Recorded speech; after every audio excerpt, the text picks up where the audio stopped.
লোকসভা ভোটের আগে বিজেপির নয়া কৌশল।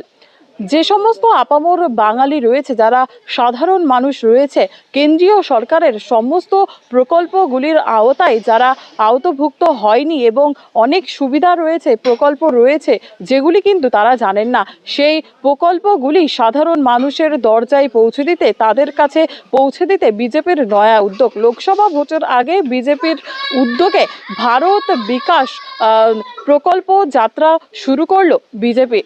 এদিন নদিয়ার শান্তিপুরের ফুলিয়া কীর্তিবাস থেকেই শুরু হয় র্যালি। যেহেতু নদিয়ার শান্তিপুরের কীর্তিবাসে রামায়ণের বাংলার রচয়িতা